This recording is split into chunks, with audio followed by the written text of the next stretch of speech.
Narito tayo ngayon upang matunghayan ang napakainit, nagbabaga, talaga namang pinag-uusapan at latest na inaabangan ng lahat. Ang latest update sa buhay ni Ate Erika at ang gulong nangyayaring kasalukuyan sa pamilya nila. Grabe talaga ang lalanan ng isyu ni Erika dahil pati si Kalinga Prab na talaga namang nag-ahon sa kanya sa kahirapan ay dinamit ang pangalan dahil ito daw ay hindi nagbabayad kay Erika sa kanyang mga video at binavlog lamang daw siya. Makinig tayo muna sa kanya. Nanay ng dating beneficiaries ni Kalinga Prab, ipinahiya si Kalinga Prab Bakit? at sinabing walang natanggap na pera kahit piso. Oh?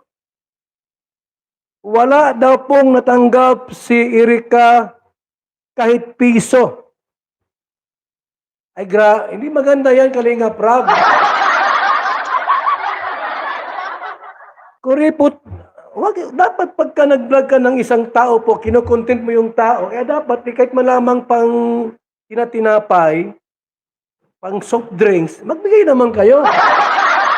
Wala daw pong natanggap yung anak kahit piso ni Singkong Duling. So yan po yung ating pag-uusapan po mamaya mga Kalinga, pero bago po natin ipagpatuloy ang video ito, sa mga bago pa lang po sa aking muntik channel, huwag po natin kalimutang suportahan ang ama ng Kalingap, Kuya Val Santos Ba't kasali? Matubang at Kalinga Prab. Hmm. At paunawa Ba't po kasali? po muna ang full video bago mag-comment para malaman ang nilalaman nito. So dito nga po mga Kalingap, alam naman po natin na matagal na nga pong hindi po beneficiaries ni Kalinga Prab itong si Inga po, At napag-alaman po natin na yung dating tumutulong nga po sa kanila ay nagkagulo-gulo na po sila, Kumbaga nagkakalabasan na po sila ng mga baho nga po.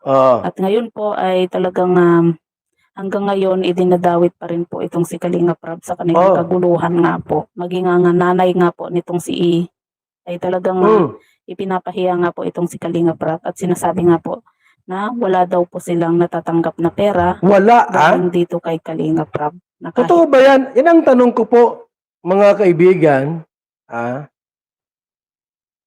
Totoo ba na walang natatanggap itong anak ni Gina Sorita mula kay Kalinga Prab na pera o kahit Singkong Duling?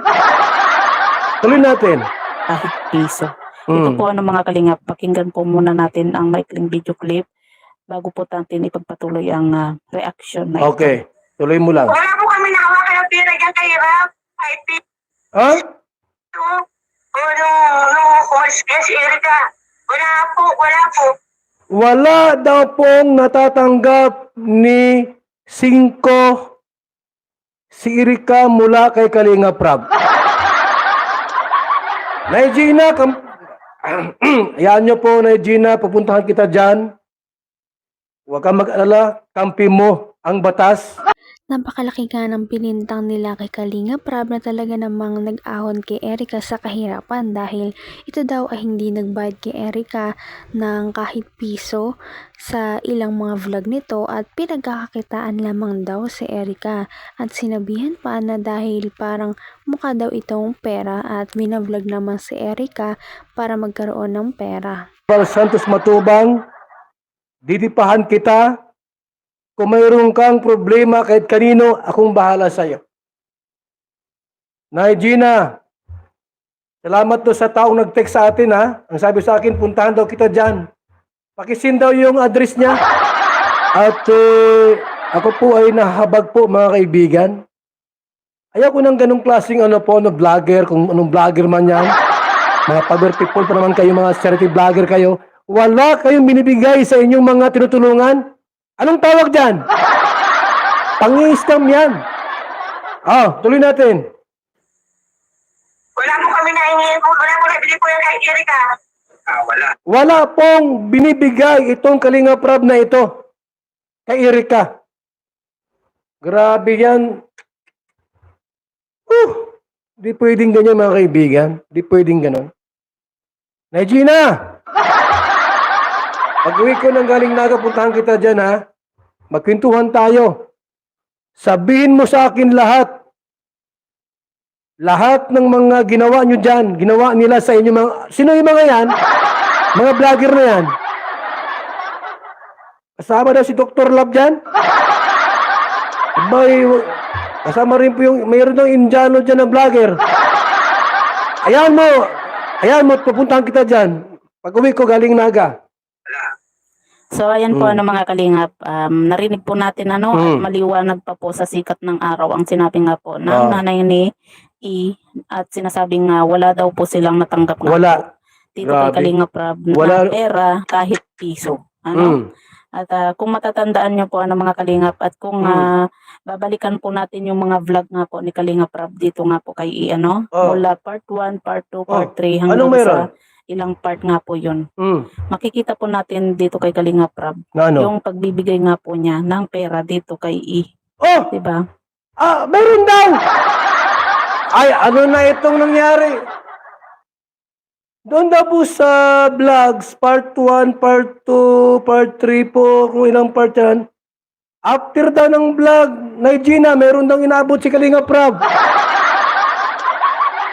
Sino ba nagsabi ng totoo dito? Yung vlog bang ito o mismo si Gina Sorita?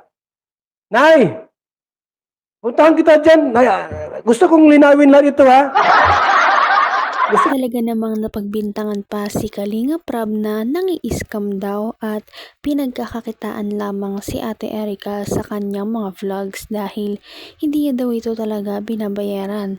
Kaya naman na-trigger ang mama niya na si Gina at ito ang inareklamo kay Val Santos Matubang at ito na nga ang pagpapatuloy ng kanilang pag-uusap. Kung bahala sa'yo. Val Santos Matubang, kakampi mo. Sa lahat ng oras, sa lahat ng panahon.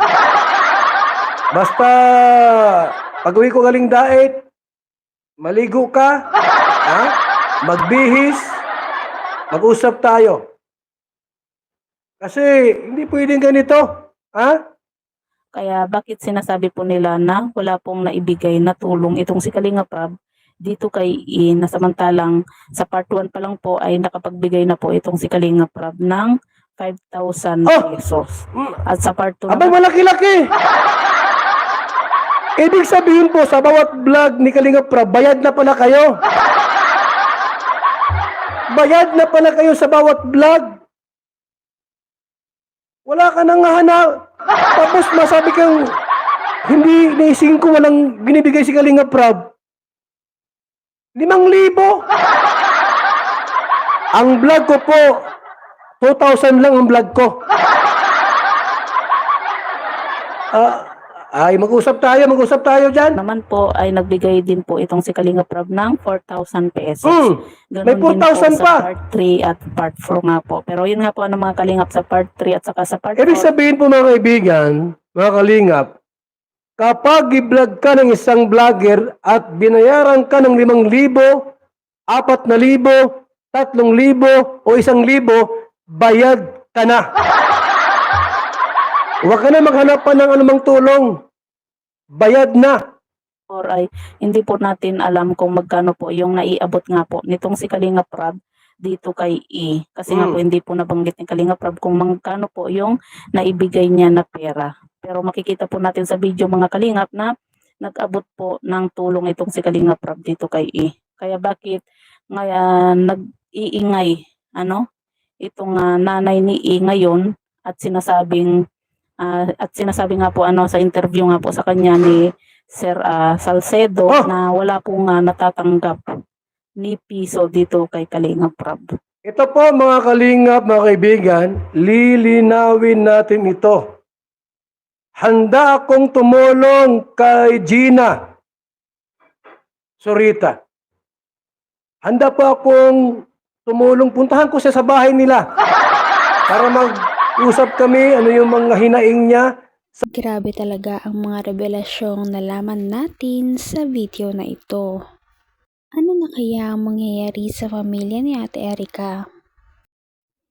At hanggang dito na lamang muna magtatapos ang ating napakainit, nagbabaga at pinaka-inaabangan na latest issue ni Ate Erica.